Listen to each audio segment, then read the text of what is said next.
तो नमस्कार दोस्तों, तो कैसे हैं आप लोग। आज जो मैं कहानी सुनाने जा रहा हूँ आपको, वो सुनने और सुनाने के लिए भी कलेजा चाहिए। जी हाँ, ये मर्डर मिस्ट्री है सरस्वती की, जो मेरे रोड का जो लिविंग पार्टनर का मर्डर हुआ था वो। जी हाँ, मनोज नाम का व्यक्ति रूम नंबर 704 में, उसके मतलब वाइफ बोल सकते हैं या गर्लफ्रेंड थी, किसी को पता नहीं था, क्योंकि वो दोनों हस्बैंड वाइफ की तरह रहते थे। और जो उसकी उम्र थी वो 56 थी, और जो महिला की उम्र थी वो 34 थी। तो इसके हिसाब से बोल नहीं सकते कि वो उसकी वाइफ है और क्या है। तो होता यह है कि वो मर्डर कर देता 3-4 दिन पहले। जी हाँ, मर्डर करने के बाद वो उसको 100 टुकड़े कर देता है, इतने छोटे छोटे टुकड़े कि आप लोग पहचान नहीं सकते कि वो आखिर वो जो लाश है वो किसकी है। तो होता यह है कि वो टुकड़े करके बकेट में, बाल्टी में डाल के रख देता है एक दूसरी में। तो आसपास की जो पास वाले जो बिल्डिंग वाले होते हैं, रूम नंबर 704 705 वाले, तो उनको थोड़ी बहुत बदबू आती है स्टार्टिंग में। तो वो लोग जब मॉर्निंग मिलता है वो मनोज, तो उसको बोलते हैं कि तुम्हारे घर से कुछ बदबू आ रही, कुछ एनिमल से कुछ मर गया। तो वो बोलता कि हाँ शायद, मुझे चेक करके बोलता हूँ। तो ये होता है, लेकिन 2-3 दिन के बाद वो बदबू इतनी फैल जाती है कि आसपास वाले जो लोग होते हैं वो सहन नहीं कर पाते। और सबको पता था कि आजकल ये मर्डर का सिलसिला बहुत ज़्यादा चल रहा है। तो इसके हिसाब से जब वो मॉर्निंग मिलता है तो उसको पूछते हैं कि तुम्हारे घर से बदबू बहुत ज़्यादा आ रही है, चलो एक बार चेक करते हैं किसका क्या हुआ है। तो बोलता नहीं, अभी मुझे मीटिंग में जाना है, बहुत ज़रूरी काम है, तो मैं नाइट को आके चेक कर लूँगा। तो वो निकल जाता है और आसपास के लोगों को डाउट होने लग जाता है कि हाँ कुछ ना कुछ तो दाल में काला है। तो वो लोग पुलिस को बुलाते हैं और पुलिस आती है और उसका जो रूम होता है उसको खोलते हैं, तो अंदर से बहुत बदबू आ रही थी। तो उसके बाद में जाते हैं बेडरूम में, जाके चेक करते हैं, बेडरूम बिल्कुल क्लियर था और वॉशरूम वगैरह सब क्लियर था। उसके बाद में सब कुछ चेक करने के बाद किचन बचता है। जी हाँ, जैसे किचन में जाते हैं तो 3 बाल्टी पड़ी रहती है, एक प्रेशर कुकर ऊपर पड़ा रहता है और एक रोटी बनाने का तवा रहता है। तो उसमें जो बकेट होता है उसमें सब में छोटे छोटे लेग पीस जैसे टुकड़े करके रखे हुए थे। तो किसी को पता नहीं चल रहा था कि आखिर ये मतलब जो बॉडी है किसका मांस है। तो सब देख रहे थे, वो इतनी बदबू आ रही थी कि उधर खड़ा होना भी इम्पॉसिबल हो रहा था। उसके बाद में जब ऊपर देखते हैं तो तवे के ऊपर कुछ रोस्ट किए हुए मांस पड़ा था जो चमचे पे सब पे लगा हुआ था। उसके बाद में प्रेशर कुकर में देखते तो उसके अंदर भी मांस पड़ा है जो उबल रहा है, उबाल के वो उसमें बकेट में डाल रहा है। तो ये सब चेक करने के बाद इधर उधर देखते हैं तो जो महिला के जो बाल होते हैं वो छोटे तक कटे हुए साइड में कोने में पड़े थे। तो ये सब होने के बाद 12-1 बज गए थे। उसके बाद में जो मनोज होता है वो अपनी घर की तरफ आता है। उसको पता नहीं चला कि पुलिस उसके घर पे पहुंच चुकी है, कुछ चेकिंग चल रही है। तो वो नॉर्मली आता है और नीचे जो थोड़ा सा उसको डाउट तो होता है, पुलिस की गाड़ी पड़ी थी, लेकिन वो इतना माइंड में नहीं डालता है। जैसे वो सिविंग में जाके अपने घर की साइड ऊपर जाता है लिफ्ट में, तो देखता है कि पुलिस सब खड़ी है और जो ब्रोकर जो उसको रूम दिलाया था वो भी उधर ही खड़ा था।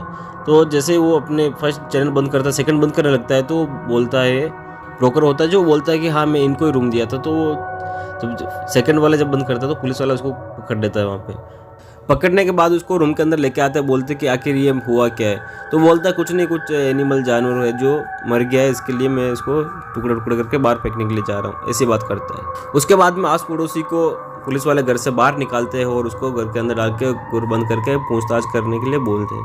तो वो बोलता है कि नहीं कुछ एनिमल है, ऐसे कुछ बात घुमाते जा रहा, लेकिन पुलिस वाले बोलते थे तो ये चोटी किसके, ये बाल किसके, वो सब पूछते हैं। तो वो ये सच नहीं बोलता है, झूठ बोलता है कि हाँ ये बॉडी एक महिला की है, सरस्वती की है, लेकिन मैंने उसका मर्डर नहीं किया है, उसने जहर खा लिया था, जहर खाने के बाद उसकी डेथ हो जाती। तो पुलिस वाले बोलते हैं तो हमको बोल सकता था, हम आके चेक कर सकते थे। तो वो बोला कि अगर मैं पुलिस में बोलता या कुछ करता तो उल्टा केस मेरे ऊपर ही होता। इसके लिए मैंने बॉडी को ठिकाने लगाने के लिए ये प्लान बनाया, क्योंकि मैंने श्रद्धा का केस देखा हुआ था, इसके लिए ये सब कुछ करके मैंने ऐसा किया, लेकिन मैंने मर्डर नहीं किया है। तो उसके बाद में सब कुछ क्राइम रिपोर्टर और सब कुछ उधर आ जाते हैं, पुलिस वाले सब, और उसको लेके जाते हैं पूछताछ के लिए लेके जाते हैं। तो वहाँ पे जो बात हुई थी उसके बाद वापस पूछताछ करते तो उसमें वापस वो स्टोरी घुमा देता है कि ऐसा नहीं ऐसा हुआ था, ऐसा नहीं है। तो पुलिस वाले को डाउट हो गया कि ये बंदा हमको घुमा रहा है। उसके बाद उसको कोर्ट में लेके जाते हैं। कोर्ट में 16 जून तक उसको कस्टडी में रखने की डेट मिलती है। उसके बाद पूछताछ करने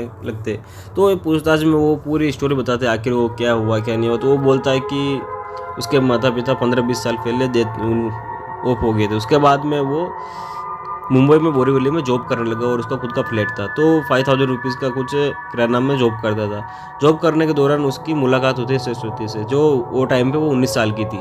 तो दोनों में बातचीत होती है, फ्रेंडशिप होती है और दोनों एक दूसरे से प्यार करने लग जाते हैं। तो फिर सरस्वती जो अनाथ थी, उसके जो माता पिता थे वो दोनों अलग हो चुके थे। उसके बाद में उसकी माँ की भी डेथ हो जाती, तो 5 बहनें थी जो अनाथ आश्रम में रहने लग जाती है। उसके बाद में वो बॉम्बे जाती है, नेसे से मुलाकात होती है। मुलाकात होने के बाद दोनों का जो प्यार होता है, उसके बाद में ये मनोज होता है, ये सोचता है कि क्यों ना मेरी जो बोरीवली वाला जो फ्लैट है वो मैं रेंट पे देके मीरा रोड साइड में कुछ सस्ता वाला ले लेता हूँ। उसके बाद में वो 35,000 में वो रूम रेंट पे दे देता है। रेंट पे देने के बाद वो मीरा रोड साइड एक ब्रोकर को पकड़ता है, वो 10,000 में वहाँ पे रूम ले लेता है। तो 35,000 उधर से आता था और 5,000 करके ये 40,000 आते थे और खर्चा वर्चा करके 30,000 बचा देता था। 30,000 25,000 ऐसा बचा के अपनी लाइफ अच्छे से जी रहा था, कुछ प्रॉब्लम नहीं थी। उसके बाद में सरस्वती को भी साथ में लेके आ जाता है। तो सरस्वती उसको बोलती है कि क्यों ना हम शादी कर लेते हैं। तो मनोज सोचता है कि हम दोनों की एज में मतलब बहुत ज़्यादा डिफरेंस है, अगर हम खुले में शादी करेंगे लोग क्या बोलेंगे। उसके लिए वो मंदिर में लेके जाते हैं और नॉर्मली एक शादी कर देते। जो उसको पता था, उसकी 4 सिस्टर थी सरस्वती की, उसको पता था, बाकी किसी को नहीं पता था। उसके बाद में वो बोलता है कि सब कुछ ठीक चल रहा था, लेकिन उसके बाद में जो किराना दुकान पर काम करता था वो भी बंद हो जाती है किसी वजह से। तो होता ये कि कुछ दूसरी जॉब करता है। उसके बाद में धीरे धीरे इन दोनों का झगड़ा स्टार्ट होने लग गया। कभी कुछ बात में वो मेरे ऊपर डाउट करती थी, ऐसा कुछ बात में झगड़ा होने लग गया था। तो होता है कि जैसे मैं शाम को घर पे पहुंचता हूँ तो वो जहर खा के वो पड़ी थी। तो मैं पास में क्या देखा, वो मर चुकी थी। उसके बाद में मैं डर गया था काफ़ी। डरने के बाद मैंने सोचा और मुझे याद था कि वो सरदा वाला केस के बारे में। तो मैं मार्केट गया, वो सब काटने की मशीन सब कुछ लेकर आया और ये सब मैंने कारनामा किया। लेकिन पुलिस बोल रही कि ये झूठ बोल रहा है। तो अभी तक पूरी बात सामने आई नहीं, क्योंकि अगर ये पूरी बात कंफर्म नहीं होगी तो कोर्ट में ये आसानी से छूट सकता है। जी हाँ, क्योंकि कोर्ट में ये सब स्टोरीज नहीं चलती है। कोर्ट में सबूत चाहिए और लास्ट से कोई सबूत निकाल नहीं सकते, क्योंकि लास्ट के इतने छोटे छोटे टुकड़े किए हुए कि उससे ना कुछ हमको पता नहीं चलता है। तो भी ट्राई कर रहे हैं और काम हो रहा है, लेकिन जब तक उसकी मर्डर करने की वजह नहीं सामने आएगी तब तक उसको सज़ा नहीं दिला सकते। तो इसी के साथ हम करते हैं वीडियो ख़त्म। अपनों का सबका ध्यान रखें। जय हिंद, जय भारत।